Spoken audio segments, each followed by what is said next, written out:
Stop complaining for a second. Seriously, a lot of daily frustration comes from one quiet assumption that things belong to you. They don't. The Stoic Epictetus talked about this centuries ago, and we still act like we didn't hear it. Your car isn't really yours. Your phone isn't really yours. And if you push it further, even this body you call me isn't permanent property. It's more like a temporary loan that can be recalled anytime. If you enjoy these kinds of direct reflections on life, behavior, and practical philosophy, hit like and subscribe. That's exactly what we explore here. Now let's keep going. Some people try to armor everything. Perfect routine, optimized diet, productivity books stacked on the nightstand, that I've got life figured out vibe. Looks stable, but often is just a polished way of coping with uncertainty. Take your job. Great today, gone tomorrow. Companies shut down, industries shift, leadership changes. Total security sounds comforting, but it's mostly a story we tell ourselves. Picture something familiar. Years paying for an apartment, finally getting the keys, feeling like you made it. Then zoning laws change, construction pops up nearby, or the economy shifts.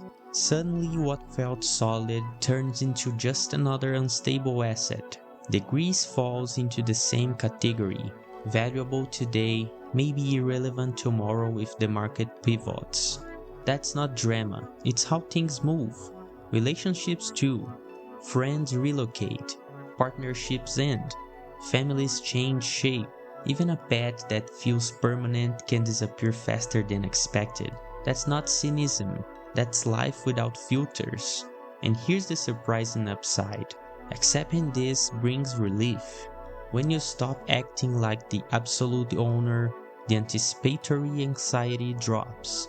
If something fails, it hurts less because you already understood it was temporary. Car breaks down, relationship ends, plans shift. It stops feeling like a personal catastrophe and starts looking more like normal life motion. There is also a bonus. Less attachment usually means more presence. When you know something isn't guaranteed, you tend to value it more while it's here. So next time something small goes off script, slow internet, delayed delivery, traffic mess, remember, nobody promised full control. At the end of the day, maybe only one thing is truly yours: your response, your attitude, your ability to stay steady when the loan expires. Want a stronger sense of freedom? Start loosening the illusion of ownership. Everything else flows easier. There is a tiny word that carries surprising weight: mine. It starts harmless: my phone, my partner, my success. And before you notice, you are defending those things as if your identity depended on them. And sometimes, mentally, it does. The tighter the attachment, the greater the tension. It's like trying to hold water with a clenched fist. Exhausting and ineffective.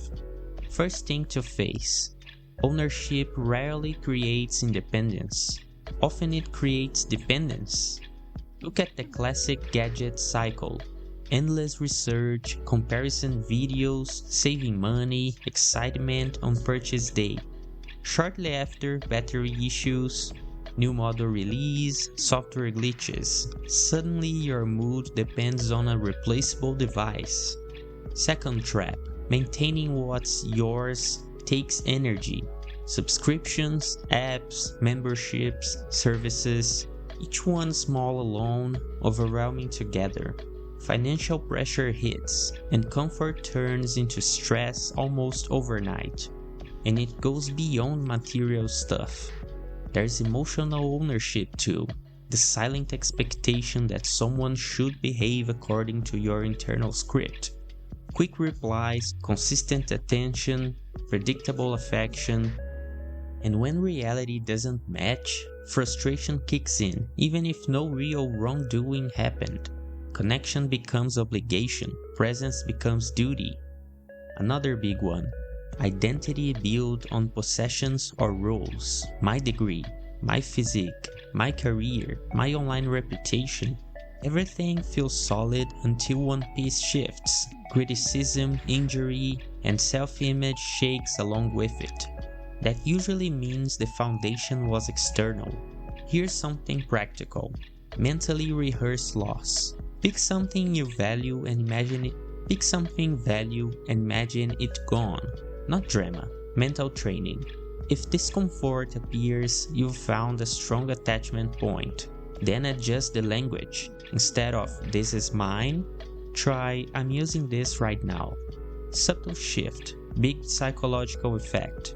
You'll still enjoy it, but your stability isn't tied to it. People who cling tightly tend to live tense. Switching ownership to usage, control to acceptance, and demands to appreciation opens mental space.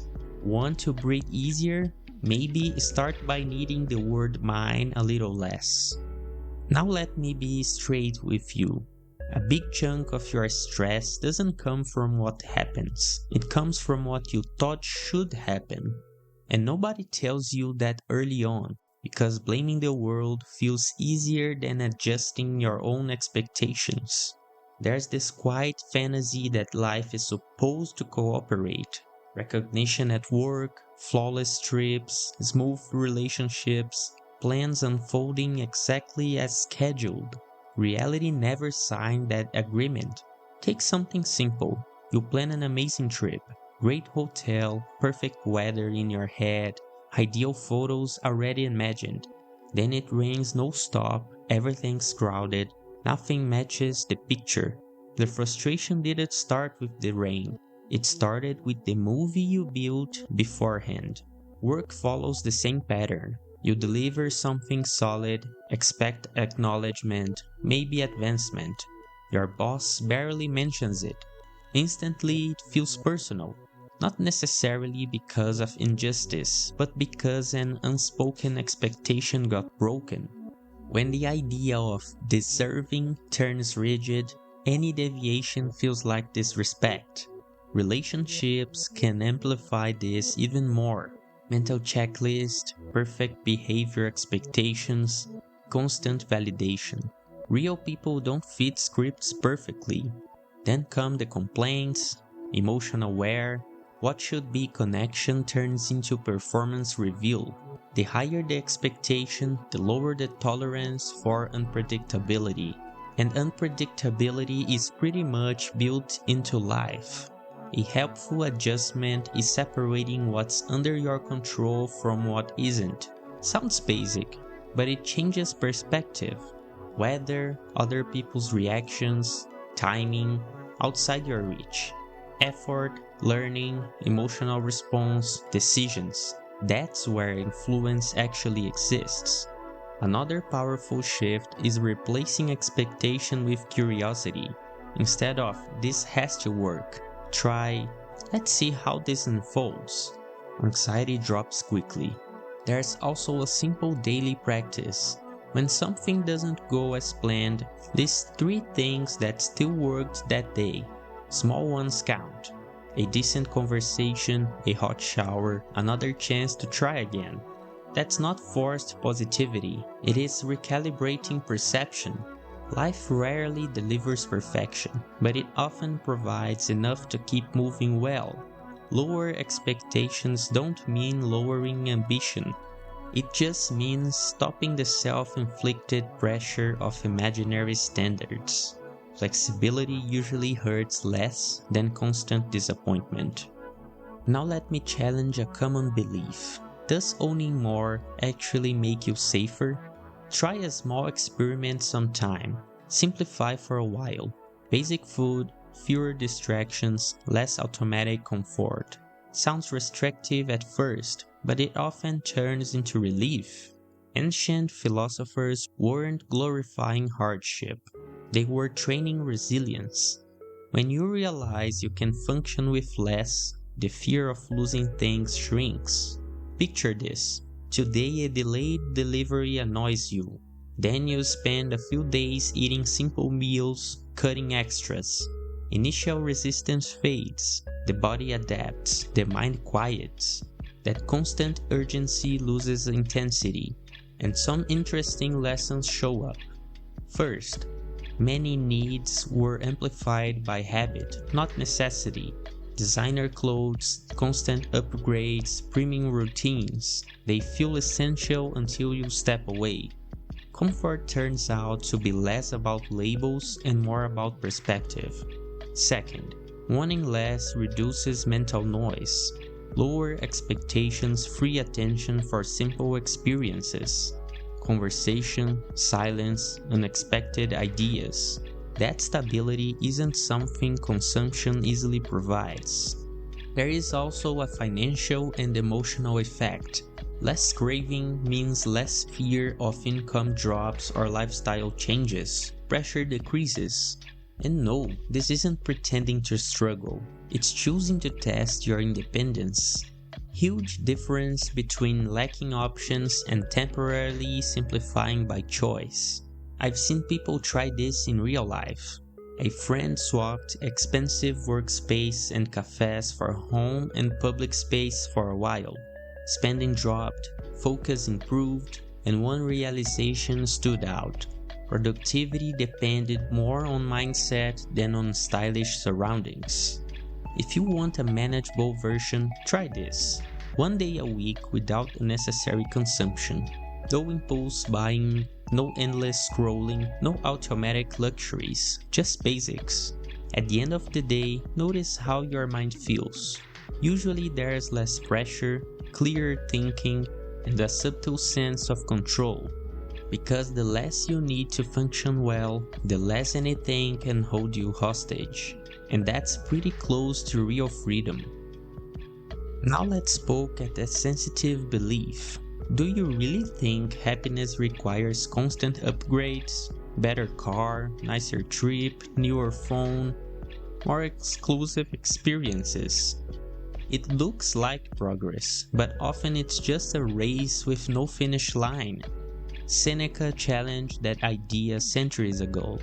The point wasn't living poorly, it was not depending on luxury to feel okay. Once the baseline gets too high, anything simple starts feeling like failure. Here's a practical test. Pick one default luxury in your routine.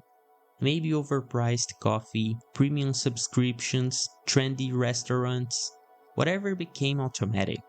Replace it with a simple version for a while. At first, your brain protests. It feels like something's missing.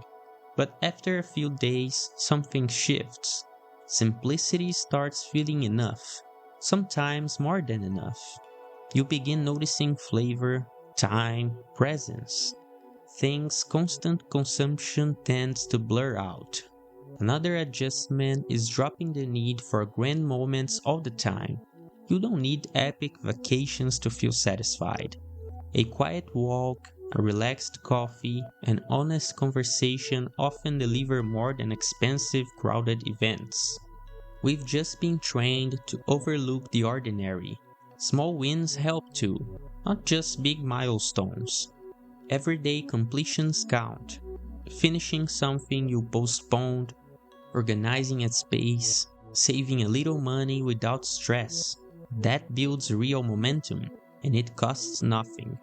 There is also value in simply observing the basics, paying attention to your surroundings, sounds, small details slow the mind down. It interrupts the constant search for novelty. Silence plays a role here. Time alone without endless stimulation often brings clarity. Ideas surface, tension drops, perception shifts. Not isolation, strategic pause. And before sleep, try something simple. Recall 3 ordinary things that worked that day. A good shower, pleasant interaction, a calm moment. It trains your mind to see sufficiency instead of lack.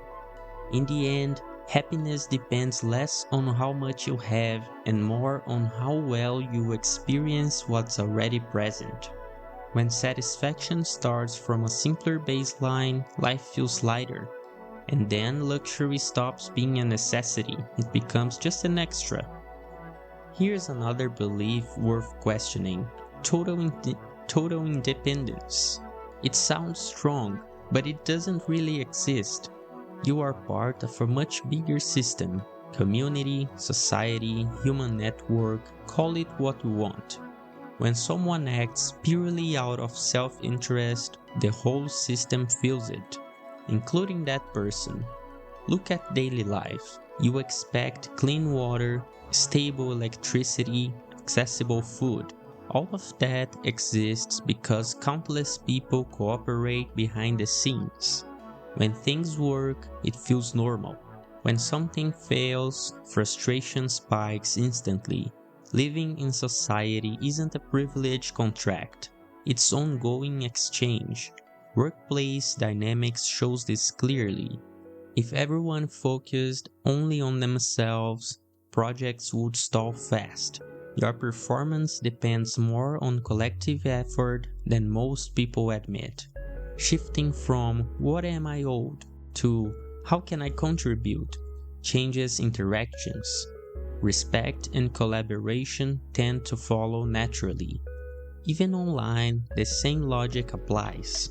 Some complain about low engagement while rarely engaging with others.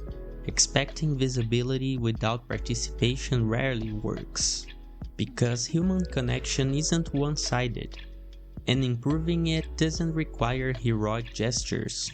Sometimes it's simple: acknowledging effort, supporting someone's project, listening attentively, helping without turning everything into transaction.